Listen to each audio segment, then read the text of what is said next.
Question du jour. Comment devient-on examinateur FCL 55? Alors la première chose à savoir quand on veut devenir ce qu'on appelle examinateur FCL 55, c'est que les modalités de test de langue sous le système EASA dépendent uniquement des États membres. D'un pays à l'autre, on n'a pas du tout les mêmes modalités de formation ni d'habilitation. Donc ce qu'on appelle couramment examinateur FCL 55, ça veut dire tout simplement quelqu'un qui a l'autorisation de participer à des évaluations de compétences linguistiques sous le système EASA. Donc, qui dit EASA dit État membre EASA.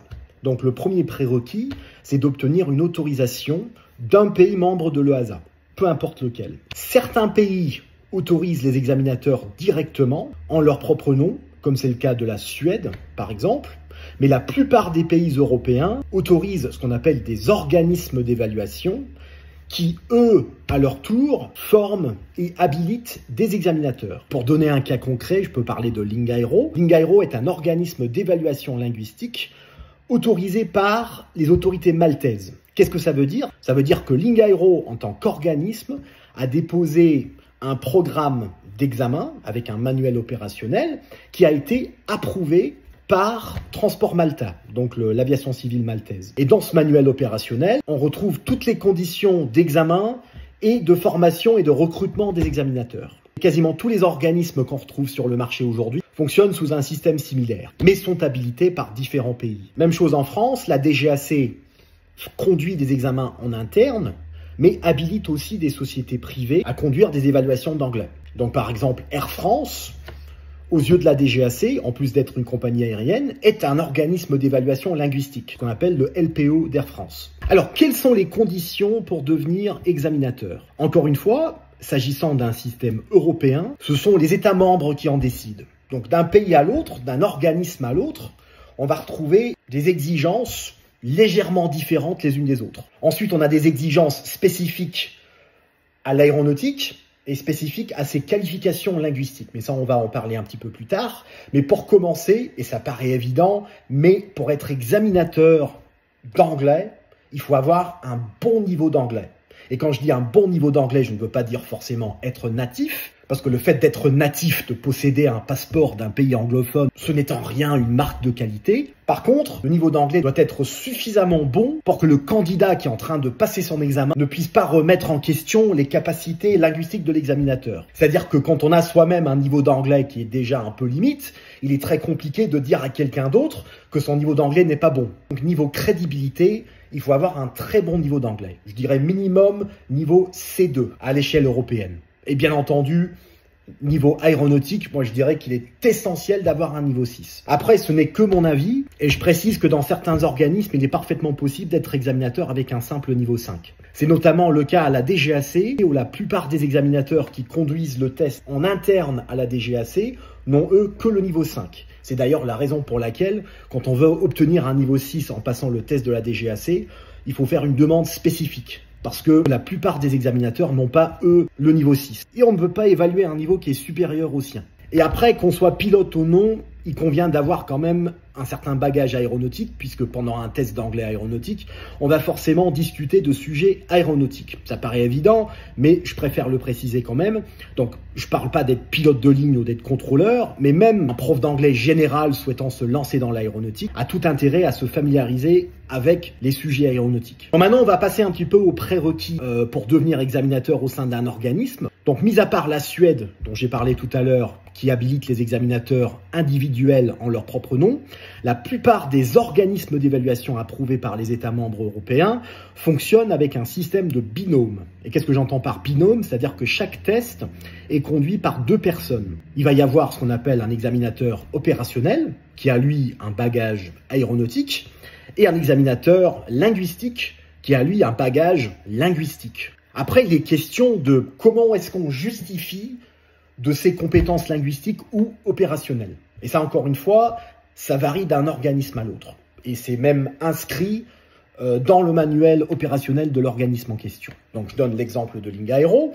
Donc, pour être examinateur opérationnel chez nous, il faut être titulaire d'un CPL, un ATPL, ou alors d'une licence de contrôleur aérien. Et pour être examinateur linguistique, il faut détenir une licence de langue, donc traduction, LEA, etc. Ou sinon un certificat de ce qu'on appelle du TEFL, TEFL, donc Teaching English as a Foreign Language. Et si l'immense majorité de nos examinateurs sont de langue maternelle anglaise, ce n'est absolument pas un prérequis.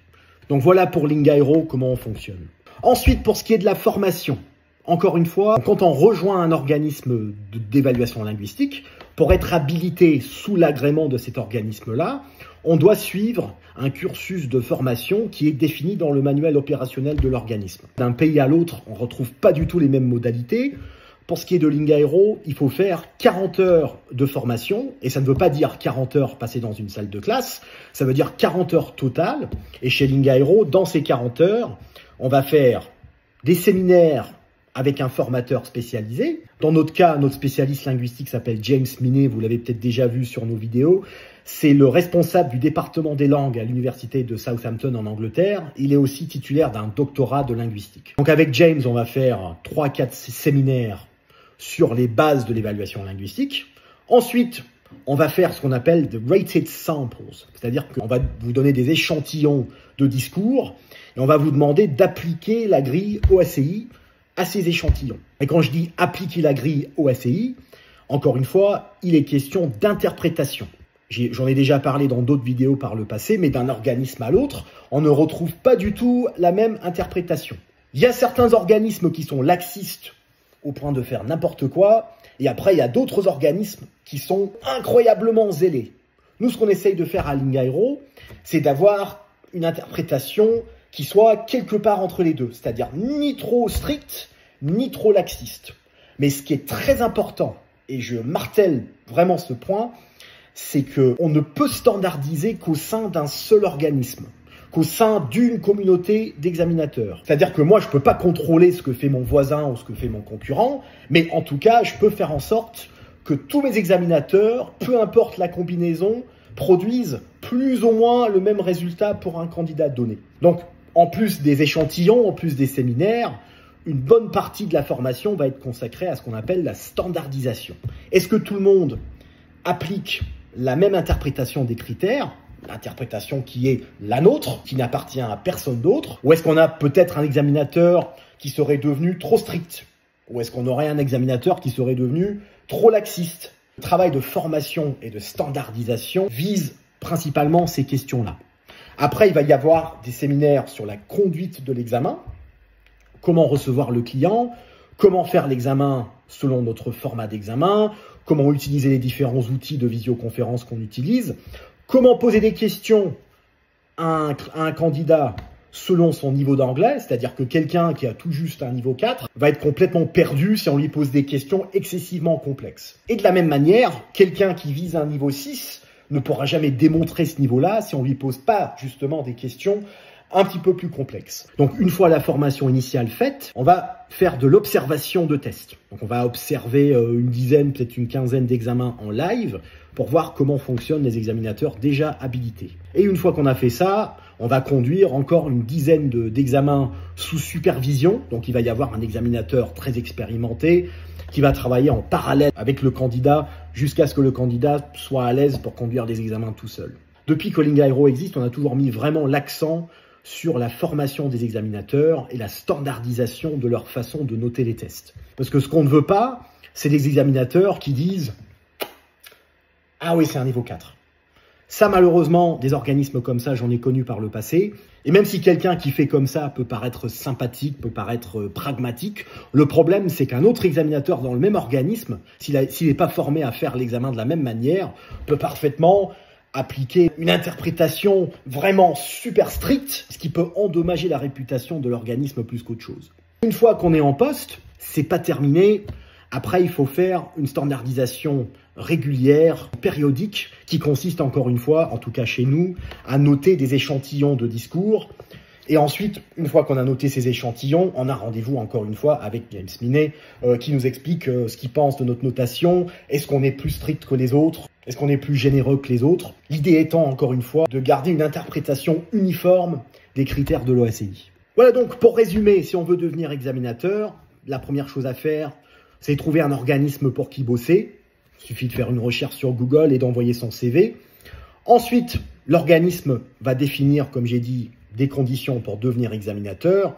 Donc, il faut voir si on remplit ces conditions-là. Après, il faut se renseigner au niveau des conditions. Certains organismes payent beaucoup mieux que d'autres. Et après, il faut voir si on est à l'aise avec le fonctionnement de l'organisme en question. Voilà donc quelques réponses à cette question qui m'est posée assez souvent par des gens sur les réseaux sociaux. J'espère que vous avez trouvé cette vidéo intéressante. Retrouvez l'intégralité des exercices sur lingaero.com. Bon vol à tous et à très bientôt. Au revoir.